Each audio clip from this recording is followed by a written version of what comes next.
Hey Brady, nice meeting you. Thank you. And we have Brady joining us from Unstoppable Domains today, and they have been accredited for more than a year now with ICANN, and they are a domain registrar, and also setting a lot of Web3 and Web2 domain names. And how was your experience as an ICANN Accredited Registrar? How is it all going? Well, it's been good. We've been growing fast for the past year since we got accredited. Venki was instrumental in that, so we're very appreciative of him. Being accredited is obviously critical for running a domain name business. It gives us a lot more flexibility versus being a reseller or something like that, where you can't really own the customer experience. And it also relieves us of dependence on other third parties that might have services where we can use their accreditation. And it gives us full control of the stack and the ability to build a better product to more effectively compete. So, really critical. And I know you guys initially started as a Web3 domain company, but you also transitioned into selling domain names now. And how is it working, and how do you see the future of the domain industry? Yeah, it's going really well. So we had a blockchain naming system. We still have a blockchain naming system.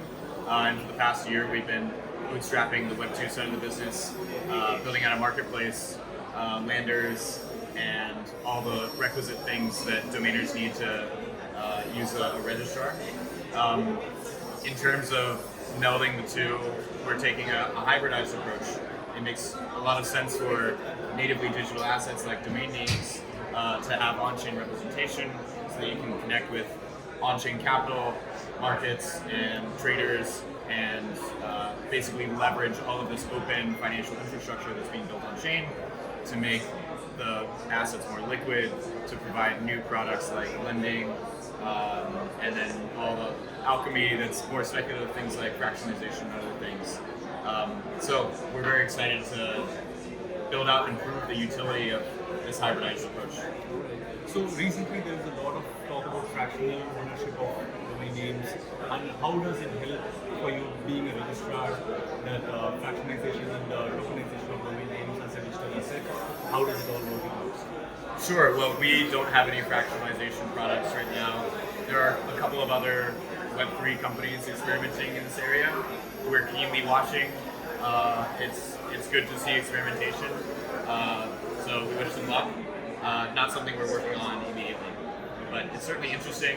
I do think there's an opportunity to make higher price domains much more accessible if you can fractionalize and make them more liquid and allow smaller investors to get opportunities for investing in these pricier domain names.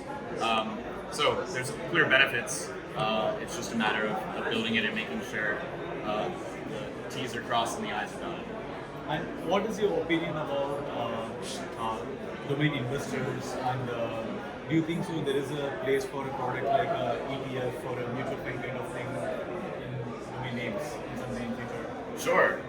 Currently, anyone who wants to get into domain investing needs to spend several hours a day looking through expired domain lists. They need to learn the English language really well, and then branding principles, all this kind of stuff. And it's a very time-intensive task. Whereas if there was a securitized ETF of blue-chip domain names that you could buy into, you could get exposure in one click and not have to think too much about your investment decision, other than the fact that you want exposure to the asset class. So obviously that would attract a ton of capital to the space and would be a massive level up for the industry. It's just a matter of building it. And if there is some advice you would give to a new registrar aspirant, what would it be? A new registrar Somebody who would like to apply for a new accreditation for a registrar. Yeah. Do you have any advice for them? Well, other than use Venki to get accredited, you should think about scale early on. There are trade-offs to using third parties and being reliant on third parties. Often it is the right trade-off just to get something off the ground early on, but be aware that you'll have growing pains eventually. So think ahead and understand what your requirements are going to be a year, 2 years out when you're making your initial decisions. Thank you so much for joining us. It was a pleasure talking to you, Brady. Good talking to you. Thank you.